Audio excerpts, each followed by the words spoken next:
Hello, Shri Swami Samarth friends. तर तुम्हाला पण तर माहीतच आहे की 14 तारखेला संक्रांत पण होती आणि श्री संत भगवान बाबा यांची पुण्यतिथी पण होती. तर दरवर्षीप्रमाणे ह्या पण वर्षी ह्यांचं सप्ताहाचं आयोजन केलेलं होतं आमच्या इथं मंदिरामध्ये. तर भगवान बाबाचं खूप मोठं मंदिर आहे इथं आमच्या नागझरी परिसर आंबेजोगाईमध्ये.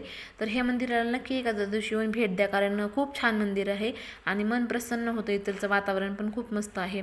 तर शेवटच्या दिवशी होतं महाराज दिवेगावकर यांचं कीर्तन होतं, हरिहर महाराजांचं. आणि शेवटच्या दिवशीच आयोजन पण केलं होतं, जेवणाचं पण त्या दिवशी आयोजन केलेलं होतं. तर महाप्रसाद असतो शेवटच्या दिवशी आणि मन प्रसन्न होतं. घरापर्यंत आवाज पण येतो देवाच्या ह्याचा, सर्व खूप छान वाटतं. तर कसं ना की दरवर्षीप्रमाणे ह्या पण वर्षी सप्ताहाचं आयोजन केल्यामुळे सर्वांनी आणि सर्वजण दरवर्षीप्रमाणे दरवर्षी सर्वजण एक मिळून मिसळून पंगत वगैरे आयोजन करतात, सगळं करतात. आणि दिदी पण आलेली होती आणि मग आम्ही आधीच जेवण वगैरे करून घेतलेलं होतं. मग दिदीला नंतर जेवायला बसवलं मी जाऊन खाली तिकडे दिदीला आणि ओवीला. म्हटलं थोडासा व्हिडिओ बनवून घ्यावा देवाचा वगैरे. तर हे आहेत भगवान बाबा.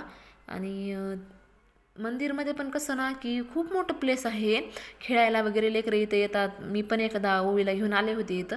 तर पाहू शकता तुम्ही, हे देवाची मूर्ती आहे. तर नाही नसेल पाहिलेली कोणी तर मोबाईलवर पण पाहू शकता तुम्ही. आता मी तर दाखवतच आहे.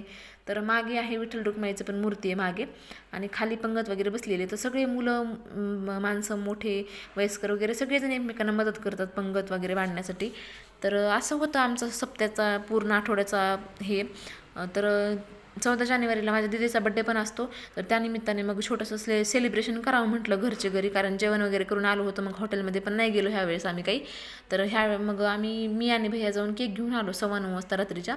तर मग ही आहे बँगलोर बेकरी, आपल्या अंबेजोगाई येथील अंबेजोगाईच्या बसस्टँडच्या साईडला बेकरी आहे ही.